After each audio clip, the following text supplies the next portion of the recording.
할렐루야. 우리는 살면서 인생길에 위기를 만날 때가 많이 있습니다. 사실 요즘 우리나라는 굉장히 위기 상황이죠, 그죠?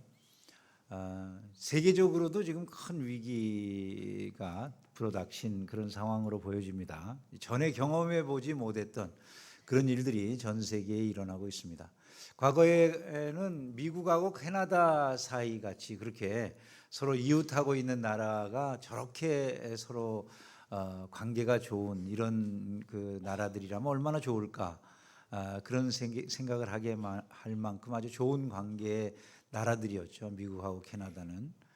그런데 지금 미국하고 캐나다는 그야말로 뭐 서로를 향해서 아주 크게 미움을 표현하고 공격적인 자세를 취하는 이런 관계로 지금 변하고 있는 상황입니다. 앞으로 이게 이제 뭐 그렇게 얼마나 확산될지는 잘 알지 못하겠어요. 뭐 워낙 캐나다하고 미국하고 서로 상대가 되지 않으니까 정말 뭐 그 싸우려고 마음을 하고 그렇게 대들기는 어렵겠죠. 그러나 어쨌든 캐나다로서는 매우 마음이 상하는 뭐 이런 일이 있었던 것으로 보여집니다. 세계의 모든 모습이 바뀌는 거예요. 유럽도 마찬가지죠. 미국하고 가장 가까운 동맹이 될 동맹이라고 여겨졌던 그런 유럽이 오히려 미국의 관세 정책 때문에 막 흔들리는 이런 모습을 우리가 보고 있습니다. 뭐 우리나라 같은 경우에는 지금 뭐 이런 그 힘의 균형이 바뀌고 또 경제가 흔들리고 하는 그런 그 상황 속에서 우리나라는 말할 것도 없이 지금 여러 뭐 자영업을 하시는 분들을 비롯해 가지고 삶이 흔들리고 계시는 분들이 어마어마하게 많이 존재하는 것이 지금 우리 주변의 현실이죠. 요동치는 세상 한가운데서 우리는 마치 그 뭐 큰 바다 위에 떠 있는 이력 편주 같은 그런 모습으로 우리의 삶을 바라보게 될 때도 많은 것 같습니다. 사실 뭐 중국이나 일본도 요즘 또 미국의 그 달러 패권이라든지 이런 것으로 인해서 자기네들이 여러 가지 관세의 어려움을 겪으니까 미국을 위협하려고 또 자기네들이 확보하고 있던 뭐 채권을 내다 판다든지 뭐 이런 방식으로 지금 대립을 하고 있는데, 이런 그 방식이 과연 얼마나 뭐 효과를 거두게 될는지는 모르겠지만 어쨌든 지금 우리가 알지 못하게 막 물밑으로 엄청난 그런 서로 간에 치고받는 일들이 진행되고 있는 것이 세계 우리 주변의 현실입니다. 근데 이런 때 우리가 최선을 다해서 대응을 함께 온 백성이 마음을 합해서 대응을 해도 이게 괜찮을까 싶은 그런 때인데, 오히려 막 우리 내부적으로는 마치 예전 우리 근대화 시대에 뭐 찬탁 반탁 시위하던 것처럼 온 국민들이 서로 모여서 서로를 적대시하면서 이 시위를 하는 이런 일들이 그쳐지지 않는 안타까운 지금 현실을 보고 있죠. 위기라고 하는 것을 우리가 느끼지 않을 수가 없는데요. 자, 이런 그 위기 상황 속에서 우리가 과연 어떻게 해야 되느냐, 이런 것들은 우리에게 항상 숙제가 아닐 수가 없습니다. 과연 이런 위기의 때에 믿는 사람들은 어떻게 대처하고 나의 인생을 내가 어떻게 해야 이 위기 상황 속에 극복하며 넘어갈 수 있느냐, 그것이 우리에게 숙제가 될 텐데, 오늘 본문 말씀 속에 그 위기의 시대를 살고 있는 사람들에게 아주 필요한 아주 중요한 교훈이 담겨져 있다고 여겨지는 것이죠. 본문은 우리가 너무 잘 알고 있는 이야기인데, 예수님과 제자들이 함께 배를 타고 갈릴리 호수를 지나가는 길에 큰 풍랑을 만나게 되죠. 예수님은 주무시고 계신데 제자들이 그 상황을 벗어나기 위해서 배에 막 물이 쏟아져 들어오고 하는 상황 속에 그 물을 퍼내고 살려고 애를 쓰고 풍랑을 거스르려서 어떻게 해서든지 이 상황을 극복해 보려고 하지만 할 수 없게 되니까 결국 예수님을 깨우게 되고, 일어나신 예수님께서 말씀 한마디 하시니까 갑자기 바람과 바다가 잔잔해졌더라, 뭐 이런 그 내용, 우리가 너무나 잘 알고 있는 내용이 이 안에 담겨져 있습니다. 근데 이 그 말씀이 우리가 인생을 살아가면서 위기를 만났을 때 우리에게 정말 있어야 될 것, 필요한 것이 무엇인가, 이런 것들을 잘 보여주고 있다는 생각이 들고, 이것이 우리에게 교훈하는 바가 크다라는 생각이 든다는 것입니다. 첫 번째로 이것이 교훈하는 바를 보면요, 위기가 우리에게는 없으면 좋겠는 일인데 사실은 위기가 살면서 필요하겠구나라고 하는 생각을 말씀을 통해서 알게 됩니다. 우리는 늘 평안하기를 원하죠. 삶이 늘 잔잔한 바람 불지 않는 그런 그 평안한 삶이면 좋겠다는 생각을 하게 되지만 그것이 오히려 인생의 독이 되는 경우들도 많이 있어요. 제자들에게 이 풍랑이 없었더라면 사실 제자들은 예수님에 대해서 많은 걸 알지 못했을 것입니다. 근데 이 풍랑이 결국 그들의 삶에 예수님을 알아가는 과정에서 유익한 것이 되는 것을 보게 되거든요. 만약에 그렇다면 이 풍랑이 필요한 것이 될 수가 있는 것이죠. 요즘 우리나라를 보면 우리나라 이 방위 산업이 굉장히 많이 성장을 하고 있는 그런 상황 아닙니까? 우리가 너무나 잘 알고 있었던 유럽이라든지 또 지금의 카나다라든지 일본이라든지 이런 과거의 큰 대국들이라고 하던 나라들, 너무나 오랜 시간 동안 아무런 위기 의식 없이 살았잖아요. 이분들은 주변 국가들도 평화롭고 모든 복지 제도는 잘 돼 있고 그런 상황이었으니까 위기 의식을 느끼지 못하면서 오랫동안 지나왔는데 갑자기 러시아 우크라이나 전쟁 터지죠. 중동에 이스라엘하고 하마스 전쟁 터지죠. 그 주변 국가들로 자꾸 전쟁이 확산되죠. 이런 상황 속에서 위기 의식을 느끼고 사람들이 이제 막 무기들을 구입하려고 그러고 자기네들을 지키기 위해서도 무기 구입들을 많이 하는데 유럽이나 이런 데 독일 같은 나라들, 여러분 과거 같으면 지금까지도 마찬가지죠. 독일의 탱크라든지 이런 것들이 세계적으로 얼마나 유명한 그런 전차 부대, 전차들이었습니까? 과거 히틀러가 첫 세계적인 전쟁을 일으키고 그랬을 때만 하더라도 독일의 전차는 그야말로 막강한 그런 전차 군단을 이루고 있고 그랬었는데 유럽에서 독일이 전차를 마땅히 그 유럽 국가들에게 제공을 해야 되지만 지금 그만한 생산력이 없는 거죠. 지금 다 방위 산업이라든지 이런 것들이 너무나 오랜 평화의 시기 동안 평화를 구가하면서 방위 산업은 거의 다 죽다시피 했으니까 그리고 만들어내지를 못하니까 옆 나라에서 당장 지금 자기네들을 도와달라고 요청을 해도 돈을 준다고 해도 못 만드는 거죠. 우리나라에서 지금 폴란드에다가 탱크를 수출하기도 하고 그 외에도 여러 자주포라든지 이런 것들을 수출하기도 하는 이런 일이 벌어졌습니다. 이런 과거 같으면 생각도 못할 일들이잖아요. 평안의 시대가 반영구적으로 진행된 게 독이 된 거죠. 카나다도 마찬가지죠. 지금 카나다의 입장에서 미국이 저렇게 자기네들을 압박하는데 카나다가 경제적으로 대응하고 이런 일은 할 수 있지만 니네들 우리의 51번째 주가 되는 게 낫지 않겠냐 이래도 대응을 제대로 할 수 없는 이유는 그럼 말이 안 되라고 하기가 어려운 이유는 사실 군사적으로 캐나다가 지금까지 너무나 평화로웠기 때문에 오히려 미국하고 형아우와 같이 그렇게 미국의 보호 아래서 방위비 많이 안 써도 그 방위비 우리나라는 방위비 많이 쓰느라고 여러 가지 국민들을 위한 복지 제도나 이런 거 만들기 어려울 때 그 나라들은 그럴 필요 없으니까 복지하고 잘 살고 그러던 나라들이었는데 지금 당장 미국하고 어떤 식으로 견주어서 그들이 대항하거나 할 수가 있겠습니까? 실제로 만약에 미국이 트럼프가 말하는 것처럼 51번째 주를 만들려고 공격적인 자세를 취한다고 하면 말이죠. 물론 그렇게까지 된다면은 진짜 미국이 나쁜 놈이겠죠, 그죠? 근데 그렇게는 안 되리라고 생각을 하긴 하지만 세상 일이라는 걸 어찌 알겠어요, 사실은. 모르는 거죠. 옆에 국가들과의 관계라고 하는 것이. 그런 차원에서 보면 지금까지 너무나 평화로웠던 게 각 나라에 다 독이 된 거예요. 근데 우리나라는 너무나 놀라운 게 그 오랜 세월 동안 너무 날마다 거의 매일매일이 위기였잖아요. 저 나라에서 핵무기를 만든다고 한 것도 위기였죠. 그 전에 박광자 씨를 살해했을 때도 위기였죠. 그 이전에 도끼 만행 사건 때도 위기였죠. 간첩을 내려보내서 김신조 일당이 내려왔을 때도 위기였죠. 어느 순간 위기가 아닌 때가 없었잖아요. 그리고 더군다나 북한이 1970년대까지만 해도 우리보다 더 잘 살았기 때문에 그거하고 견주고 이겨보려고 우리가 열심히 노력하고 절제하고 그러면서 그 위기를 경험해 오다 보니까 우리는 어떻게 해서든지 무기도 발전시켜야 됐고 북한보다 더 나은 상황들을 이루어 나가려고 하다 보니까 우리나라는 계속해서 방위산업 발전시킬 수밖에 없었고 지금 우리나라 방위산업이 세계적으로도 많은 그런 발전을 이루고 있는 그런 상황이 되지 않았습니까? 전투기도 팔고 전차도 팔고 장갑차도 팔고 잠수함도 팔고 미사일 방어 시스템도 팔고 또 해군 함정도 팔고 여러분 보면 우리나라 진짜 어마어마하잖아요. 어떻게 가능한 일이 된 것입니까, 여러분? 이것이 위기 때문에.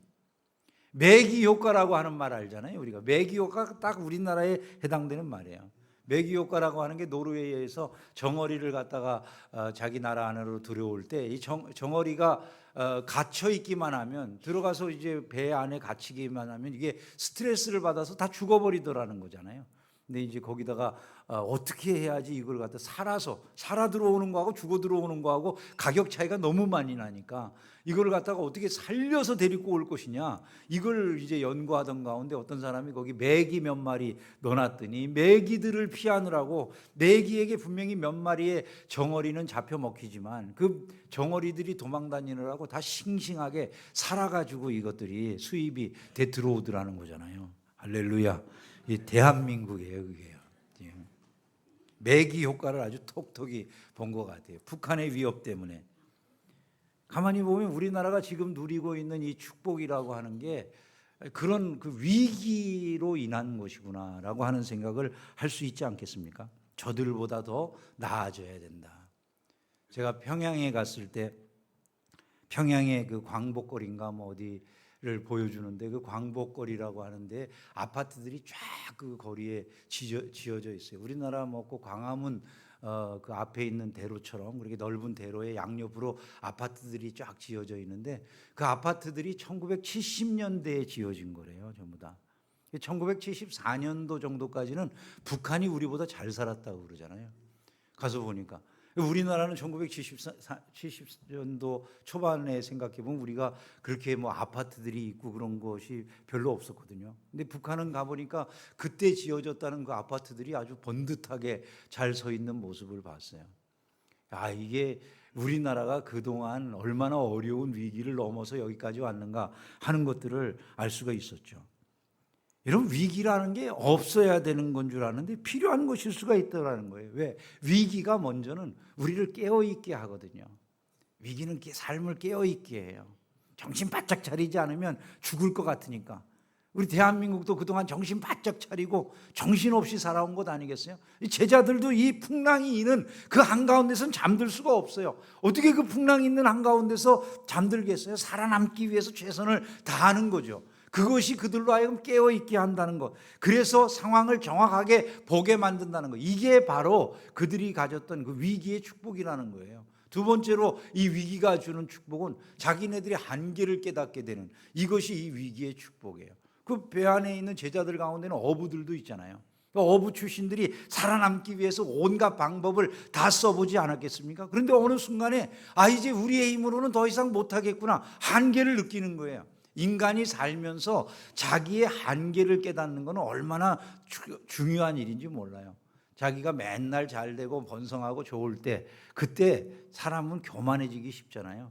근데 한계가 있음을 알게 되면 겸손할 줄 알게 되거든요. 이게 내 힘으로는 안 되는 일이구나. 그래야 사람이 겸손하게 낮아지고 하나님도 의지하게 되는 그런 자세를 갖지 않겠습니까? 성경에 보면 삼손이라고 하는 인물이 그런 인물 중에 하나잖아요. 삼손이라고 하는 인물이 그 나귀 턱뼈 하나를 가지고서 블레셋 군대 1,000명을 쳐 죽였다고 그러지 않습니까?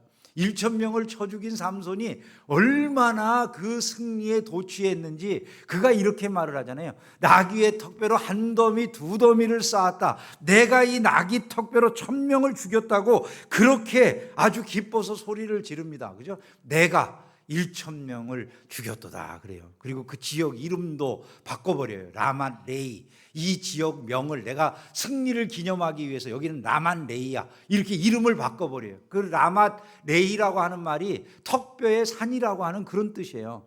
그러니까 자기가 이 턱뼈 하나를 가지고 승리한 것을 기념하기 위해 지역명을 지은 거예요. 그런데 그렇게 짓고 난 이 삼손에게 아무 일도 없었다면 얼마나 교만해지기 쉽겠습니까? 근데 갑자기 그 일 이후에 삼손이 죽게 되었다고 고백을 해요. 심히 목이 말라서 하나님께 부르짖으면서 이렇게 말하잖아요. 주의 종의 손을 통해서 이 큰 구원을 베푸셨는데 지금 제가 목말라 죽어서 할례 받지 못한 사람들, 그들의 손에 떨어지게 생겼습니다. 이렇게 고백을 해요. 그러면서 그 순간 이 고백을 하게 되는 그 순간에 이렇게 그가 말을 덧붙여요. 주께서 종의 손을 통하여 이 큰 구원을 베푸셨사오나 이렇게 말을 해요. 아까는 내가 1000명을 죽였도다 이렇게 말하던 사람이 말이죠. 내가 쏙 빠지고 어떻게 된다고요? 주께서 종의 손을 통하여 이 큰 구원을 베푸셨사오나 쏙 들어갔어 삼손이. 네. 위기가 그를 겸손하게 만드는 거고 자기의 한계를 깨닫게 하는 것이죠. 그죠? 위기가. 우리가 위기를 지나면서 자기 한계를 알게 되는 게 그게 복이에요, 사실은요. 그래 내 힘으로 할 수 없어. 하나님 의지하고 살아야 돼. 이러면 그게 아주 위기에서 얻을 수 있는 최고의 축복인 줄을 믿으시기를 주님의 이름으로 축원합니다. 그래서 위기는 마지막으로 주님의 위대하심을 깨닫게 해준다는 거예요. 우리 신자들에게는 위기가 주님의 위대하심을 알 수 있는 기회가 되는 줄로 믿습니다. 주님이 일어나시니까 놀라운 일이 벌어지잖아요. 바람을 꾸짖으시며 바다더러 이르시되 잠잠하라 고요하라 하시니 바람이 그치고 아주 잔잔하여지더라. 이럴 때는 크게 아멘을 해야 돼요, 사실은.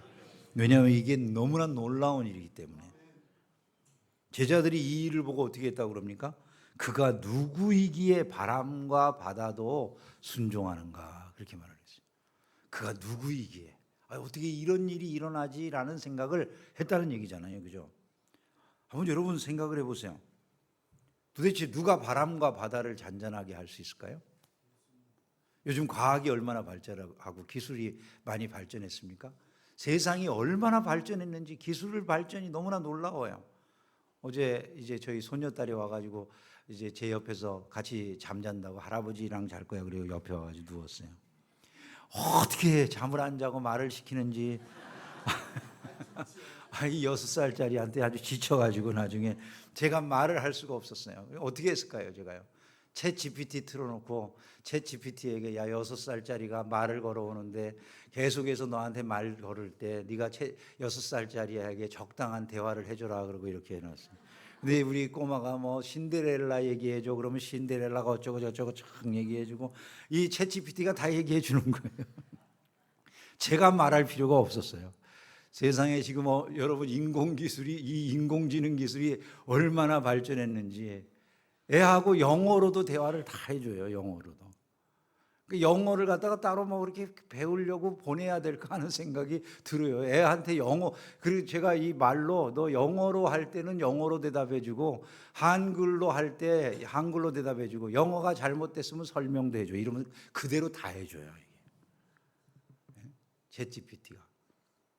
참 기가 막힌 세상이 됐잖아요. 그런데 여러분 한번 생각해 보세요. 이렇게 과학이 발전하고 미국에서는 지금 테슬라 자동차가 얼마나 뭐 인공지능이 저절로 저 혼자 운전을 해가지고 다 다니잖아요. 우리나라에도 수입된 테슬라 자동차 사람이 선자리에서 지하에 있는 자동차 보고 나오라고 그러니까 나오더라고요. 그거 보면서 옛날 드라마 보던 생각이 나더라고요. 뭐 딱 하면 나오잖아요. 킷 그러면. 세상에 그런 거 생각이 나는 자동차가 저 혼자 운전을 해가지고 나와요. 지금 세상이 그렇게 발전했어요. 그런데 여러분 이렇게 발전을 했어도 바람과 바다를 세상에 어느 사람이 움직입니까? 미국이 그 어마어마한 기술을 거의 대부분 다 세계 최고의 수준으로 만들어내는 미국이 허리케인 한번 불어올 때마다 난장판이 되는 그런 모습을 우리가 보고 있잖아요. 그걸 바람과 바다를 어떻게 할 수가 없어요. 중국이 그렇게 어마어마한 기술을 인공지능 기술을 만들어낸다고 해도 중국이 얼마나 많은 태풍을 맞았습니까? 작년에 우리나라에 태풍이 하나도 안 온 줄을 믿으세요? 대한민국은 한 개의 태풍도 안 왔어요. 할렐루야. 올해는 또 모르니까 사실은. 그래서 은혜가 필요한 거예요. 사실. 중국은 얼마나 많은 태풍이 올라갔습니까? 그 태풍 때문에 중국은 아주 난장판이 됐는데 지금도 그건 약과죠. 바람과 바다가 어떻게 변하느냐에 따라서 더 많은 비가 내린다면 중국의 산사댐이나 이런 거 무너지는 게 어려울 것 같으세요, 여러분? 만약에 그런 일이 실제로 벌어진다면 수백만 명의 생명이 한순간에 사라질 수도 있어요. 세상이 지금 격변하는데 그걸 막을 방법이 있습니까? 그런데 한번 생각을 해보세요. 주님이 말씀하시니까 바람과 바다도 순종했다고 그러는데 주님이 그냥 말씀하셨다고 성경이 표현을 안 해요. 바람과 바다를 꾸짖으시매 이렇게 말씀해요. 여러분, 이것이 믿어지나요, 여러분? 이게 믿어지면요, 시인자가 예수님이 이런 일을 행하셨어요 라는 말씀을 들을 때 이 등골이 짜릿짜릿해져야 돼요, 사실은요. 얼마나 놀라운 일입니까, 여러분? 세상의 기온이 이 전 지구의 평균 온도가 1.5도 올라간 것 때문에 이 난리가 난다고 그러는데요. 그거 주님이 말씀으로 다스리려고 하시면 한마디로도 된다라는 사실 믿어지세요? 안 믿어지면 사실 우리의 신앙은 아직도 성경의 신앙은 아니잖아요. 한번 생각을 해보세요. 예수님이 그런 분이시다라는 것 앞에서 우리가 그냥 뭐 즐겁게 놀고 뛰고 농담할 수 있다고요? 아니요. 우리가 제자들이 무서워서 떠오른 거예요. 그래서 우리가 하나님을 제대로 알면, 예수님을 제대로 알면 경외심을 갖게 되는 것입니다. 경외심을 갖지 않을 수가 없는 것이죠. 왜? 그분이 행할 수 있는 일이 어떤 것인지를 알게 되니까. 그 위기를 주님은 그냥 말씀 한마디로 넘어가게 하셨어요. 이런 위기의 극복의 모습을 보면서 그러면 우리에게 다가와 있는 이 위기 상황 속에서 우리가 정말 행해야 될 일이 뭐냐? 너무나도 분명해지지 않겠습니까? 위기의 상황 속에서 우리가 해야 될 일은 그 주님을 찾는 거라는 거예요. 여러분, 예수님 찾으시나요? 예수님을 찾는 신자들이 되기를 주의 이름으로 축원합니다. 선생님이여, 우리가 죽게 된 것을 돌보지 아니하시나이까. 제자들은 믿음이 없고 지금 이 순간까지는 그렇게 예수님이 바람과 바다를 다스리시는 분인지도 모르는 상황이에요. 근데 이들이 결국 그 일을 통해서 예수님 그런 분인 줄 알았어요. 그래서 성경에 기록이 됐어요. 우리는 이제 예수님이 그런 분인 줄 알고 믿어요. 제자들은 그걸 모를 때 예수님 깨워서 그 결과를 봤지만 말이죠. 우리는 그분이 그런 일을 행하시는 분이다라고 말씀을 통해서 알면서 믿는데, 그 알면서 믿는다라고 하는 우리들이 정말로 믿으면 문제가 있을 때 어떻게 해야 될지는 너무나 분명하지 않겠냐는 것이, 하나님께 엎드려야 되지 않겠습니까?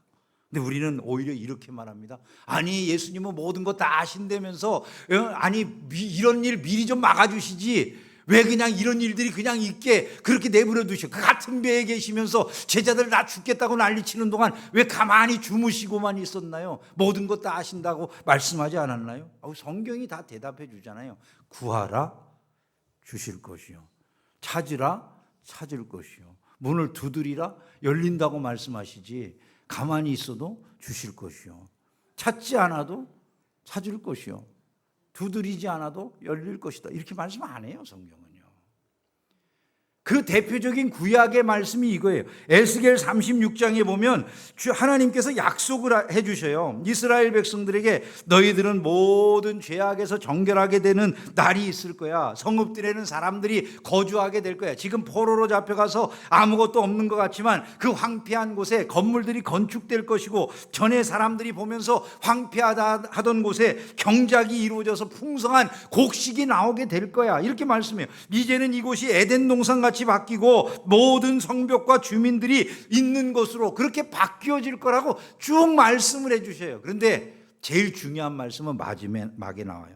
하나님께서 이렇게 말하였으니 이루리라고 말씀하신 다음에 주 여호와께서 이같이 말씀하셨느니라. 그 다음 말씀이 중요해요. 그래도가 나오냐. 그래도 같이 읽어봅니다. 시작. 그래도 이스라엘 족속이, 타이밍이 안 맞았어요. 그냥 없애버리네, 그냥. 그래도 이스라엘 족속이 이같이 자기들에게 이루어 주기를 내게 구하여야 할지라, 이렇게 말씀했어요. 이게 약속이잖아요, 그죠? 하나님이 이런 일을, 이 포로로 잡혀간 이스라엘 백성들에게 너희 다 회복될 거야, 엄청난 은혜를 누리게 될 거야, 다 약속이잖아요. 그런데 그 약속들이 분명하고 하나님이 이루신다라고 하셨는데, 그래도 이 모든 것을 어떻게 해야 이루어 주시기를 하나님께 구해야만 한다, 이렇게 말씀하셨어요. 네? 이같이 구해야 된다라고 하는 말씀은 그 일이 이루어질 것을 믿기 때문에 그 내용을 가지고 하나님 앞에 구하는 걸 말하는 거라는 얘기죠. 여러분, 우리가 하나님의 약속을 믿을 때 할 수 있는 일들이 바로 이것이죠. 하나님을 찾는 것인 줄로 믿습니다. 부르짖는 게 해결책이에요. 대한민국의 문제도 그러고 우리의 문제도 그래요. 부르짖는 가운데 주님이 은혜를 주시면 모든 문제는 해결될 줄로 믿습니다. 광야 같은 세상에서 길을 잃었을 때도, 거할성을 찾지 못해서 애태울 때도, 즉 어떤 사람들이 내가 갈 바를 알지 못해서 헤맬 때, 내 자신이 집 한 채 없어가지고 떠돌이로 살아갈 때 해야 될 일이 뭐라는 거겠습니까? 바로 주님을 의지하고 기도하는 것이다. 여러분, 주님을 찾고 찾는 가운데 은혜를 누리는 저와 여러분들이 다 되기를 주의 이름으로 축원합니다. 그것이 우리에게 가장 중요한 일이라는 거예요. 두 번째, 우리가 해야 될 일이 뭡니까? 믿음을 회복해야 되겠다는 거예요. 믿음.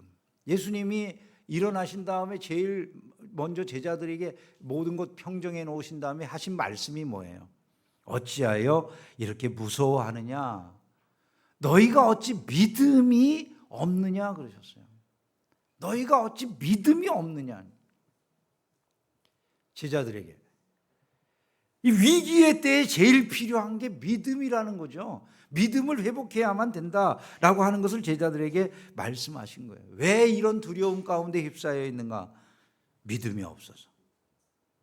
위기가 닥쳐와서 우리의 삶이 흔들린다고 생각한다면 우리가 제일 먼저 회복해야 될 게 뭐겠습니까? 바로 믿음이라는 거예요. 성경이 말하잖아요. 무릇 하나님께로부터 난 자마다 세상을 이기느니라. 같이 읽어볼까요? 세상을 이기는 승리는 이것이니 우리의 믿음이니라. 할렐루야. 세상을 이기는 승리가 어디에서 나온다고요? 우리의 믿음에서. 신자는 찬송은 열심히 부르잖아요. 믿음이 이기네, 믿음이 이기네, 주 예수를 믿음이 온 세상 이기네. 찬송 불러놓고 실제로 믿음을 회복하는 데는 게으른다면 이게 어떻게 되겠어요? 믿음이 이기는 거예요. 믿음이요. 세상을 이긴 모습이 어떻게 드러나냐면 두려움을 극복하는 걸로 드러나는 것이죠. 예수님이 지금 배 안에 같이 계시는데 믿으면 두려워할 것이 없었다는 얘기죠. 근데 믿지 못하니까 막 두려운 현상만 바라보고 끝까지 버티다 결국 못 이기게 생겼으니까 그때서야 예수님 깨운 거잖아요. 이 사람들이요. 그러니까 우리가 이 세상을 바라보고 막 두려운 근심 걱정에 휩싸여 있으면 이 질문 앞에 서야 되는 거예요. 어찌하여 무서워하느냐? 어찌하여 무서워하느냐? 내 안에 믿음이 있는가? 돌아보게 하는 그런 질문이 되는 것이죠. 믿음으로 세상을 이기는 신자들이 다 되기를 주의 이름으로 축원합니다. 믿음이 회복될 때 우리는 주님을 바라보게 되는 거예요. 제자들이 결국 계속해서 인간적인 힘으로만 해나가려고 하다가 한계 상황에서 그들 안에 그 작은 믿음을 활용한 게 뭘까요? 예수님 깨운 거예요. 그 작은 믿음 활용한 게 그게 예수님 깨운 거예요. 그 믿음이 활용되니까 역사가 일어난 거죠. 그죠? 그래서 시선이 바뀌어야 되는 거예요. 우리가 믿음이 회복되려면 시선이 바뀌어야 돼요. 다 세상만 보이잖아요. 지금 세상이 어려우니까 세상만 보이는 거예요. 우리가 주님은 안 보이고 요동치는 세상만 바라보이는 거죠. 그러나 이 요동치는 세상을 바라보는 눈이 이 제자들에게 더 이상 한계 상황에서 이거 내가 어떻게 통제할 수 있는 상황이 아닌 게 깨달아진 다음 그들에게 있어서 일어난 제일 큰 변화가 뭐예요? 시선이 배에서 누워 주무시고 계신 예수님을 향하는 것이었다. 이것이 바로 그 자기의 한계를 인정하고 예수님 바라보는 그 시선의 변화가 믿음이 역사하는 제일 첫 번째 모습인 거예요. 우리가 세상적인 방법으로 계속 해결하려고 애를 써요. 안 되면 그 다음에 시선이 어디로 가야 돼요? 주님에게 가야 되는 것이 주님에게. 주께서 도와주시옵소서. 매 순간 내 힘으로만 감당하려고 하니까 힘에 부쳐서 두려움을 느끼고 우울감을 느끼고 그걸 벗어나지 못하는 것이죠. 어찌하여 무서워하느냐? 너희에게 어찌 믿음이 없느냐? 주님이 지키신다는 사실을 왜 모르느냐? 그분이 능히 해결할 힘을 가지고 계신다는 사실을 어찌 알지 못하느냐? 주께 와서 엎드려라. 왜 근심과 걱정하면서 시간 낭비하고 있느냐? 이런 말씀일 수 있는 거잖아요. 우리의 믿음이 어디에 있는가 살펴봐야 되죠. 사업이 무너진다고 우리는 사업만 바라보고 있어요. 아니요, 진짜 내 힘으로 어찌할 수 없으면요, 이제 그것보다 주님에게 시선을 돌려야 될 때다, 이렇게 생각을 해요. 직장 문제가 내 마음대로 안 될 때 우리가 주님에게 자꾸 시선을 돌려야 돼요. 자녀의 미래가 염려되면 주님에게 시선을 돌려야 돼요. 너희와 너희 자녀를 위하여 울라, 이렇게 말씀하실 때 주님을 바라보고 우는 자세를 말하잖아요. 마음에 무거운 근심이 있고 우울감이 찾아오면 그 마음 속에 갇혀서 내가 그냥 골방에 들어가가지고 나는 우울하게 있을 거야. 그래서는 안 된다는 거예요. 주님을 찾고 부르짖어야 되는 거죠. 거기에 역사가 있고 변화가 일어나는 줄로 믿습니다. 주님이 역사해 주실 때 안 되는 일이 없다, 이걸 우리는 기억을 해야 되는 것이죠. 말씀을 맺겠습니다. 위기를 잘 극복하면 도리어 놀라운 은혜를 맛보게 되어 있어요. 그래서 위기는 나쁜 것만이 아니에요. 오히려 우리를 더 굳건한 믿음 위에 세워주는, 주님을 발견하게 하는 가장 귀한 도구가 될 수도 있다는 점을 꼭 기억을 해야 될 것입니다. 지금은 위기의 때입니다. 그러므로 이 위기의 때가 저와 여러분들이 주님을 더 깊이 발견하는 때가 될 수 있기를 주의 이름으로 축원합니다. 삶의 위기를 극복하는 길은 멀리 있지 않습니다. 바로 곁에 누워서 주무시고 계시던 주님에게 있었어요. 우리의 인생 문제 해결책이 멀리 있으리라고 생각하지만 그렇지 않습니다. 우리와 늘 동행하시는 주님께 문제 해결의 길이 있어요. 그분이 지혜 주시면 모든 문제는 해결될 줄로 믿습니다. 대한민국에 그분이 역사해 주신다면 해결되지 않을 문제가 없는 줄로 믿습니다. 주께서 모든 이 시대적 흐름도 얼마든지 방향을 바꾸실 수가 있어요. 홍해를 가르시잖아요. 홍해를. 그 모든 물결의 방향을 그분이 주장하실 수가 있으신 거예요. 제자들에게는 제일 무서운 문제가 자기네들 곁에 계셨던 그분의 능력을 바라보고 그분에게 시선을 두지 못한 것, 이게 가장 큰 문제예요. 위대한 능력의 근원을 옆에 두고도 모르는 것이죠. 그분의 말씀 한마디로 모든 소란이 잔잔해지는데 그걸 알지 못해요. 저와 여러분들도 주님을 찾고 있습니까? 세상을 계속해서 찾아가서 세상의 어떤 도움을 우리가 얻으려고만 하고 있습니까? 세상의 이 모든 것들을 바라보면서 주님을 믿지 못하고 두려워한다면 우리들에게 신앙은 어떤 의미가 있는지를 살펴봐야 될 거예요. 예수께서 하나님의 아들이심을 믿는 자가 아니면 세상을 이기는 자가 누구냐. 예수께서 하나님의 아들이심을 믿는 자가 아니면, 이 예수께서 하나님의 아들이심을 믿는다는 얘기가 뭐라고요?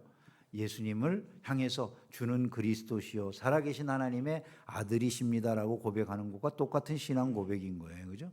그 신앙 고백이라고 하는 게 뭐라고요? 예수님과 하나님이 동등하신 분이라는 얘기예요. 삼위일체를 우리가 이야기하잖아요. 예수님과 하나님이 하나님의 아들이다라고 하는 말은, 과거 유대인들이 예수님이 하나님의 친아들이라고 주장한다고 해서 예수님 죽이려고 그러잖아요. 그죠?